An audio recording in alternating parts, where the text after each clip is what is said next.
So this Theif spoofing hack may be particularly of use if, like me, you have lost key paranoia.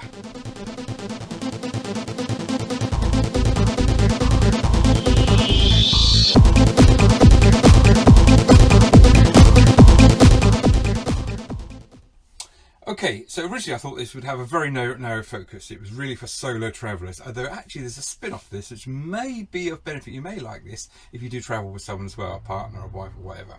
But I'll park that to the end, because how this came about is I met a guy a couple of years ago, solo traveller, and he had lost his keys and he was in the process of getting keys couriered up to him from his home. He's miles from home, and it just sent a little panic in my mind. I thought, crikey, what if I was to lose my keys? That's a nightmare scenario. Now, of course, the obvious thing is, the day one at nursery school thing is, you hide a key. You can buy these magnetic boxes, they're quite common, and you put them somewhere under your van. And I asked him, well, why didn't you hide a key? And he was paranoid that a thief would come along and find that key and a key set and nick the van.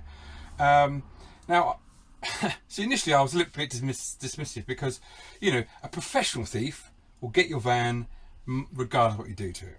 Okay, let's not delude ourselves there. What we're doing now is, when we're locking up in a car park somewhere, is we're just protecting against the opportunist. And the chance of an opportunist thief coming along at that time your van is exposed is remote in any case, because there are very few opportunist thieves around. But then for them to think, oh, there might be a key hidden underneath the van, is even more remote, but they might do. That was the guy's perspective. And, you know, like me, he's built his own van, it's his baby. I can understand the paranoia. If you're in that situation, this little nuance hack may give you an extra layer of comfort. It's quite simple. What you do is, you hide a key in a mag box, but you also hide a second key set in a mag box that is much easier to find. It's the one you want the thief to find, and you're probably getting it already, aren't you? They find that one, and inside there's a set of keys and a blipper, but the key of course won't open any of the locks because it's not designed for the van. So let's see if the blipper works. And when they press the blipper to see if the door unlocks, it doesn't unlock the door. Instead it does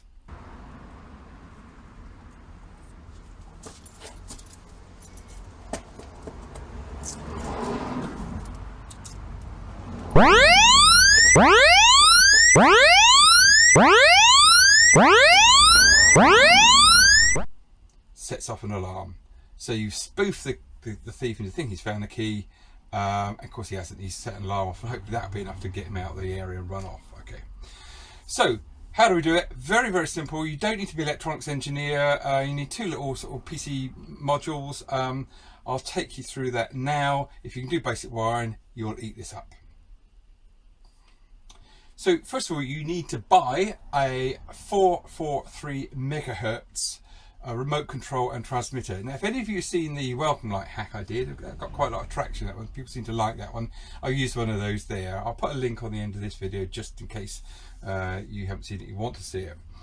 And basically what this does is a remote control that operates a switch.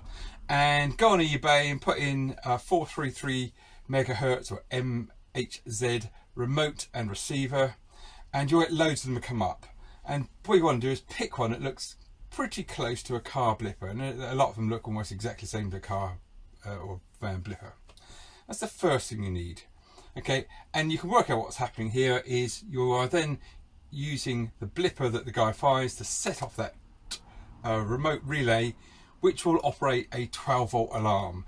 Now what you could do, I haven't done this, but what you could do is actually wire it up to your van horn. Okay, so it sets the horn off.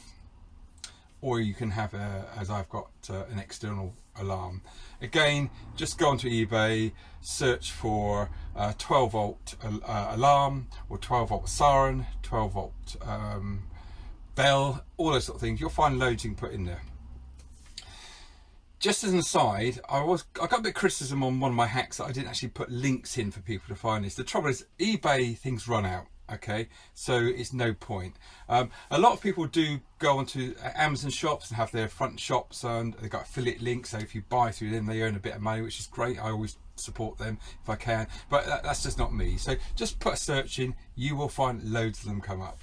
A lot of them are in China, put the UK filter on, you'll find a lot in UK. You will pay a bit more, of course, you get them from the UK. So that's the first thing you need. The second thing you need is optional, but I think it's a good idea, and that is a 12 volt timed relay, because what you don't want to happen is for this thing to be going off all the time. Okay, now in theory the thief's going to panic, he's going to press the button and turn it off, but he might not, he might just leg it. Okay, and it'll be antisocial for this thing to be going on for the next hour if you're off in the shops or hiking somewhere. So I think it's a good idea to put a 12 volt timed relay in. Again, in eBay, just type in 12 volt timed relay, you'll get loads that come up. Fine. Okay, so now you've got the 2 bits of kit. This is how you need to wire it up. Okay, let's first look at the 433 megahertz receiver, and here's an example on the screen here, sat in a little plastic box. They often come in little plastic boxes that you sit these things after you've wired them up, and generally they'll have 5 contacts. You can see there's got 5 contacts in a row. Sometimes you'll see them split out. You'll have a cluster of 3 contacts and a cluster of 2 contacts. So what you need to do, just familiarise yourself with what you've got, because 2 of those contacts will be for the power to go in, and 3 of them will be to go out, and you choose 2 out of those 3. So let's just flip that upside down now, and you'll see the contacts labelled up. So you can see there you've got your positive and your minus. So that's quite easy, that's where the power goes in. And then you've got 3 more contacts where power goes out, NC, COM and NO. Now NC stands for normally closed, NO stands for normally open, and the common is effectively the negative. In fact, what you will need to do is to wire the minus from your power in through to that common, okay? And then that common, you also plug in the minus, or sorry, the negative of your alarm. So that leaves you with the other 2. Now for the positive on your alarm, you want to send to the normally open. So what that means is when that little module has no power going to it, it's energized, the switch is open. It's normally open. And when you put power to it, then it closes. In other words, turns on. So you want to wire up the negative of the input to the common, and then that common to the negative of your alarm, and then normally open to your alarm. And here's a little schematic of that now. Alright, so you've got the schematic of the 12 volt supply going in to the positive and the minus, and the 12 volt going out from the COM, which is wired to the negative, and the NO normally open. Now I'll put the schematic lines on the actual tabs here. You're not actually soldering because you've got those connectors on the other side. And don't forget, the one you buy might have the power in on the other side of the module, but it's exactly the same concept. Okay, so that's the actual 433 megahertz module, which your remote control will switch on. Okay, so now let's look at the timer. Now in that little diagram I sent you before, that schematic, you saw that you had the power going into your 433 megahertz module and then out to the klaxon. Well, if you put the timer in, you put the timer between the klaxon and the 433 megahertz remote control module. Okay, so the power goes out of that, the positive goes out of that and into the positive of this, the timer, and ditto with the negative. And on this one, the negative and positive input is that little green block on the left hand side there. Now just below that to the right, you'll see a little red LED that comes on when it's active, and to the right of that is that white thing is actually a potentiometer in which you set your time. Now when you buy this, there's a whole range of different time periods you can buy. It might be from 0 seconds to 5 minutes, or 0 seconds to 100 seconds. That's the sort of thing I think you need.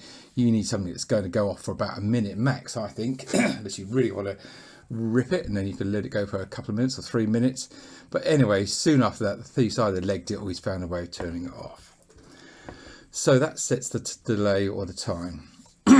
Now on the right hand side, you've got the 3 pins outputs. Again, it's normally open, normally closed, And on this particular one, instead of NCNO, you've got a little diagram. So the middle one will be your common.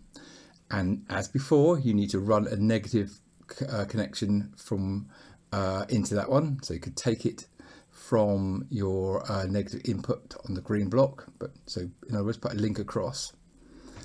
And then the top connector would set it so after the delay that you've set, it goes to normally closed. In other words, when you turn it on, nothing happens to the klaxon, and after say 60 seconds the klaxon starts going off, which is not what you want. You want the opposite, don't you? You want it to go on straight away, and after the delay it turns off. So on this particular one you'd use the bottom two.